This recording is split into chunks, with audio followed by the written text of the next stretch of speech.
KUGAN CASSIUS IFL team in association with Macklin Gym Marbella. We're at the press conference for the April the 2nd show at the Echo Arena. Smith versus MOHOUMADI headlining. With me I've got trainer Joe Gallagher. How are you?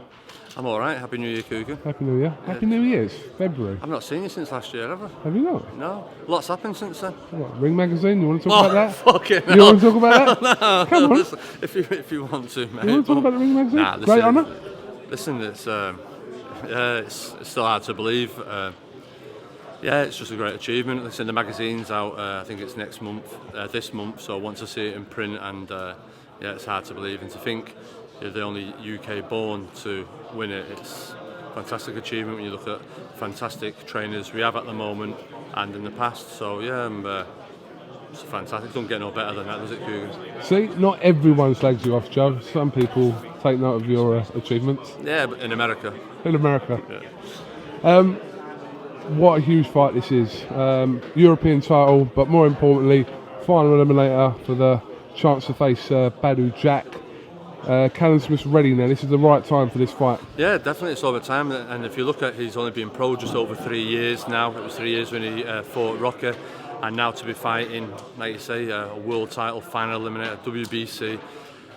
Listen, he's got it all too. He knows he wins this fight, he's fighting for the world title. And not only that though, what a fantastic achievement. Obviously Stephen Smith's got his world title, Liam Smith's world champion, Paul's world title. So Callum will be the 4th brother to have challenged for a world title, and as well as winning British titles, but 4 of them then to have gone on and challenged for world titles. But a fantastic achievement. The European title, Callum's got a great chance to be the only brother to have won the European title as well. Against a good fighter, MOHOUMADI. We've seen the problems he caused James DeGale when he came over here, and since then he's on a good run of form. 6-7 wins on the bounce, European champion, and him himself is thinking, I'm 34, 35, this is my last chance to gate crash the world scene and fight for the world title. He's ranked in the top 10 of all 4 governing bodies, so yeah, he's a very live opponent. Yeah, spoke to Callum the other day. Have you seen the comments about them trying to contest this being a final eliminator? Yeah. What do you make of it? Listen, it's very. We've all seen how George and how they all operate. You've seen it with Carl Froch and the rematch and all that stuff. And it's very much, listen, you lost. Okay, you can't come straight back in for a world fight title eliminator on a loss. In the meantime, Callum Smith is active. He wants to fight. He's the number 1. He's been the number 1 for a while. The European title. And MOHOUMADI is available, so the WBC made it, voted on it, and they give us the sanctioning letter. Just because George has now had a win and wants to fight for it, well, it's too late. The fight's been made. You've got to sit in line, get back. You don't see people like, I'll give you an example, Martin Murray did a great fight with Arthur Abraham. He isn't demanding straight away, oh, I need a fight back and everything else. There's a system, and that's how it works. And they're just jumping up and down. You've got to go back in and earn your stripes again. He's had three chances now, George Groves, so you've got to earn your chances. 12 months ago, he laughed about fighting Callum Smith. You made some strong comments in that press conference about George Groves' fight against Louisa. Bit harsh? KUGAN. Yeah, no, not at all, KUGAN. I've said it to Eddie and I said it at the time. When Sky have made a thing about this, isn't slagging Sky or anything else, but when we get told you can't fight him or you can't fight him, then Sky turn around and make a 10-rounder. Top of the bill against a kid that lost to Pedraza and had a life or deck with a Costa who Callum knocked out, and they've give that, it's an all clear. That's the point I'm making. That should never have been top of the bill and no title on the line. I thought Sky said no, a title has to be top of the bill now. So that's all I'm saying. So if that's the way it goes, Callum Smith wins this and we want a 10-rounder, has Sky got to say, yeah, Callum, we'll let you have a top of the bill 10-rounder against somebody. Crawler, can he have a 10-rounder top of the bill against nobody? Nah, it isn't. So that's the point I was making. Then they're going, the kid that was beat was the next. What did you make of his performance, though? George Groves? Against what? Against what? The kid, what? What's the kid? The kid's a bit past it. He's lost to Christopher Abras. What am I supposed to say? If he's up against a live opponent like Jamie Cox or Martin Murray, there's more to feed back on, but what? How can you judge that off that? He jabbed him a few times, jabbed, and caught him with a body shot. What's there to judge on that?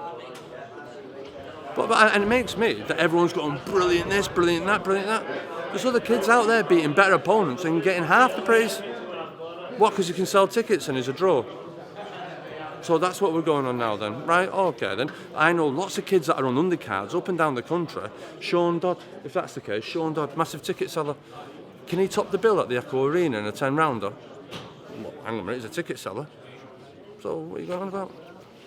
And I don't. Absolutely bollocks.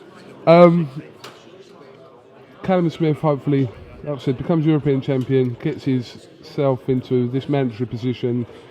Will you chase that fight, that mandatory fight with Badou Jack for his next fight, or do you think? Definitely. Yeah, that's the plan straight away. Badou Jack's got to have a defence, but Callum Smith will fight for that world title. Winning this, win the European title, the mandatory will fight Badou Jack September, October, before the end of the year. So that's a direct plan for Callum Smith. No other. That's it. There's 2 fights. He'll be world champion by Christmas. Okay. Move on to CARDLE-DODD. Obviously, it was a great fight. First of all, the first fight, and it was a fight that brilliant fight. Ended how it did end. But Eddie Hearn said, and Scott said even after that, the rematch would be granted. It has been granted, and you're happy for that rematch to happen, Joe? Yeah, definitely. It's a great fight. As you've seen this year, it was on one of the 2015 fights on Sky. See, they do know what they're on about, Sky, there, don't they? No. Don't contradict yourself now, Mr. Gallagher. No. But listen, now fair play to Scott Cardle, Sean Dodd. Great fight last time. It had all the ingredients of a great fight, and it was. The crowd played the part. Sean Dodd rose to the challenge. Scott got involved with the crowd. Head went a little bit, and now, like you say, they've got the rematch, and it's got to be a good night and another good fight, and worthy of that fight for the British title. Okay, just quickly, obviously it's about Cardle and Callum Smith there, but news upon Stephen Smith. I hear there's dates floating about. That's what's got to be nailed against Pedraza. Yeah, listen, I think they're having problems. You might have seen an article last night with the PBC. They're having problems with dates and shows and venues and money and whatever. So we're just waiting on them to come back from the date. Obviously, it was due to be originally in March, and from what I'm hearing now, they can't deliver on that. So it's going to be April, mid-April. So we're just waiting on hearing from them over there. And Paul Smith, we're hearing rumours potentially of a fight. I don't know, George Groves has been linked with a fight with Martin Murray, but we're also hearing Paul Smith being linked with a fight with Martin Murray. Anything in that? No, Paul's not fighting Murray. That's a couple of times I've heard that. No, Paul. Listen, Paul's had 2 years, had 3 tough fights. He's got to come back, very much like Martin Murray, Matthew Macklin, George Groves all do. He's got to have 2 or 3 little fights, get back into it, get the momentum going, and then see what's out there. But he won't be fighting Martin Murray anytime soon. Anthony Qualla expected for sort of a May fight. Can we assume it to be mandatory against Ismael Barroso? Yeah, Ismael Barroso, that's what we're looking at. So, and it makes me laugh, all the people saying, "Oh, Crawler won't fight this." You're world champion. Once you're there, you've got to come all comers, haven't you? And that's the mandatory, and that's who Anthony will be fighting. Jose Burton, really pleased undercard for of Quinn Frampton against Shin. Yeah, I was really gutted at the end of last year. He had to pull out against Tony Hill. He was looking in great shape, but that's boxing, one phone call, and now he's fighting for the British light heavyweight title. And Opie's a kid I've had since the age 11, and there's another kid come all the way through, and he's up against a good kid in Miles Shinquin. Got a bit to say for himself, but like you say, it's got to be a good fight. 2 fighters, both not really had the breakout fight, and they've got it all on the line. And not only that, they've got a fight in front of 20,000. That's got to be a great night for both of them. And obviously, I'm sure we'll talk to you about this in the coming couple of weeks, because we're quickly approaching the big first super fight of the year, Quinn Frampton. Yeah. And it's just, I can't wait. No one can wait. So we really can't wait. Just really can't wait. Just really can't wait. But everything all right with Scott? Brilliant, fantastic. Can't wait. All right, well listen. Absolutely cannot wait. Can't wait. They're worried. I know they're worried. Okay, well listen, we'll have plenty of time to talk about that obviously in the next couple of weeks, because plenty of talk after the event as well.